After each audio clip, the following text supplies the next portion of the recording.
Assalamualaikum warahmatullahi wabarakatuh. Nama saya Artani Salsabila dengan NIM 210300801. Saya dari Prodi Teknik Pertanian Indonesia. Saya sekarang berada di lahan yang ditanamin kacang tanah. Beralamat di Jalan Tengku Amir Hamzah, Dusun 1A, Sambirejo, di perumahan Moro Asri. Pengolahan lahan selanjutnya ialah pemberian kapur dolomit. Pemberian kapur dolomit yang ditaburkan di atas bedengan tanam untuk mencegah berkembangnya jamur patogen yang akan menghambat proses pertumbuhan bagi tanaman. Pemberian kapur ini bisa menyetabilkan pH tanah terlebih di musim hujan. Kapur dolomit ditabur di atas bedengan tanah setidaknya 2 minggu sebelum tanam. Bisa juga kapur dolomit dicampur dengan pupuk kandang untuk pengaplikasiannya.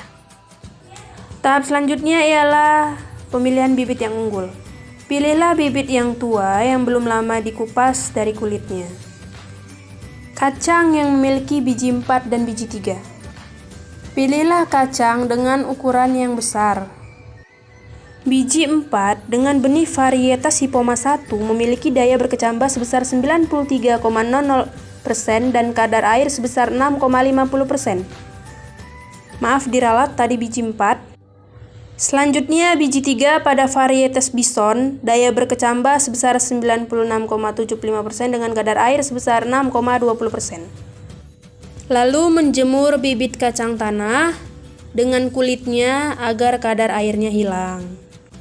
Setelah itu disimpan di dalam karung jaring-jaring yang ada rongga udara agar bisa tahan lama bibit tersebut dan tidak berjamur. Pengelolaan lahan kacang tanah. Pengelolaan lahan kacang tanah menggunakan traktor rotari atau alat pengolahan lainnya seperti cangkul dengan kedalaman 25 cm. Kedalaman 25 cm akan memaksimalkan pembentukan akar dan polong kacang tanah sehingga polong juga akan semakin banyak. Pengelolaan lahan bisa dilakukan 2-3 kali dalam seminggu yang bertujuan agar tanah menjadi gembur, remah, bersih dari sisa-sisa tanaman sebelumnya, serta bersih dari gulma agar tidak mengganggu pertumbuhannya. Dengan begitu, tanaman mampu membentuk sistem perakaran yang lebih dalam dan mempengaruhi penyerapan unsur hara dan air. Penyiapan lahan yang baik juga mempermudah penanaman, pertumbuhan, dan perkembangan benih akar tanaman juga akan lebih baik. Lalu pembuatan bedengan dengan ukuran 2-3 meter. Lebar drainase 40 cm, kedalaman drainase 30-40 cm untuk menghindari tanaman tergenang air.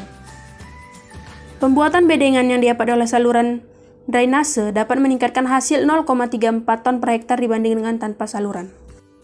Tujuan dibuatnya drainase agar mengalirkan air pada saat kelebihan dan juga bisa dipakai untuk saluran irigasi apabila diperlukan tambahan air. Masuk ke proses penanaman. Proses penanaman kacang tanah dengan menancapkan tongkat ke tanah dengan kedalaman 5 cm. Berisi 1-3 kacang tanah. Kacang tanah dipastikan benar-benar kering agar tidak busuk dan bisa tumbuh sempurna seperti yang diharapkan. Pada tanah yang subur, benih kacang tanah ditanam dengan jarak 40 cm x 15 cm atau 30 cm x 20 cm. Pada tanah yang kurang subur, dapat ditanam lebih rapat, yaitu 40 cm x 10 cm atau 20 cm x 20 cm. Semakin lebar jarak tanam dalam baris kacang tanah, jumlah polong isi tanaman makin banyak juga. Umumnya, tanaman kacang tanah akan mulai tumbuh setelah 4-7 hari.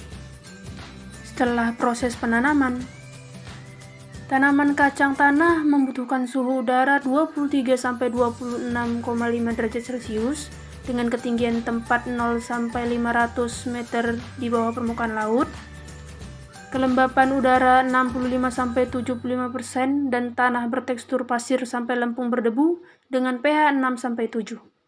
Di sini terlihat kacang tanah berusia kurang lebih 2 minggu.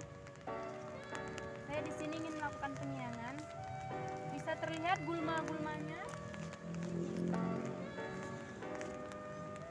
Ingin melakukan penyiangan.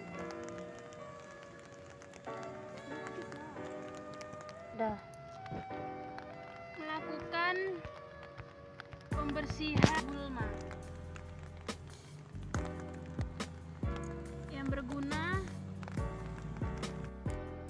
Fase pemupukan. Pemupukan pertama dilakukan di usia 10 hari. Pemupukan memegang peran penting karena pupuk mengandung hara yang dapat menambah kesuburan tanah dan memperbaiki nutrisi tanaman. Untuk kacang tanah, pupuk yang banyak dipakai ialah pupuk mengandung nitrogen, fosfat, dan kalium. Pemupukan pertama dilakukan di kala usia kacang berusia 10 hari. Pupuk yang digunakan ialah NPK 16 yang berfungsi untuk mempercepat pertumbuhan tunas pada tanaman, memperkecil kemungkinan tanaman mengalami kerontokan bunga dan juga buah, sehingga dapat meningkatkan hasil pertanian dan meningkatkan produksi buah. Pupuk diberikan dengan jarak 1 jengkal dari tanaman kacang dengan takaran 1 sendok teh. Selanjutnya masuk ke proses pengairan. Pengairan diperlukan pada 3 fase, yaitu fase pertumbuhan awal umur 10-15 hari, fase pembungaan umur 30 hari, dan fase pengisian polong umur 50-60 hari. Penyiraman dilakukan 2 kali sehari pada pagi dan sore. Pastikan air untuk pengairan tanaman kacang tanah tercukupi dan berjalan dengan baik. Pengairan yang teratur akan menjaga kelembapan tanah dan dalam keadaan normal. Masa penyemprotan pertama diberikan di kala kacang tanah berusia 25 hari setelah penanaman. Penyiraman menggunakan insektisida konta dengan merek Metindo 25 WP. Dengan bahan aktif dari Metindo ini Metomilk 25% yang berfungsi untuk mengatasi ulat geraya, kemudian ulat buah, dan perusak daun. Takaran yang digunakan ialah 2 sendok makan dalam 15 liter air dan dikocor.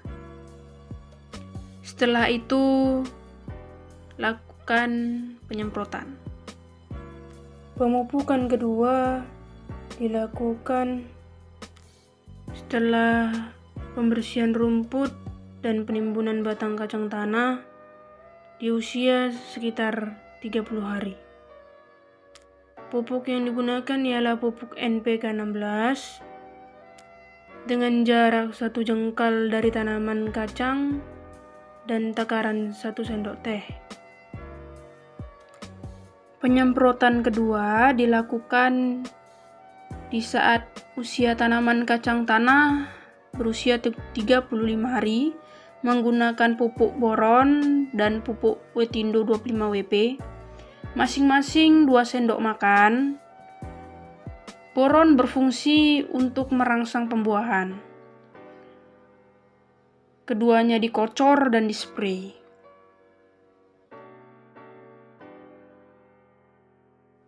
Penyemprotan ketiga kacang tanah di usia 50 hari setelah tanam menggunakan lanat dukon berwarna hijau, berfungsi untuk mengatasi ulat geraya dengan takaran 16 liter air 1 sendok makan saja, lalu dikocor dan spray. Kemudian di usia tanaman sekitar 80 hari mulailah masuk pasca panen. Tanaman kacang bisa menghasilkan 20 kacang dalam 1 pohon atau bisa lebih.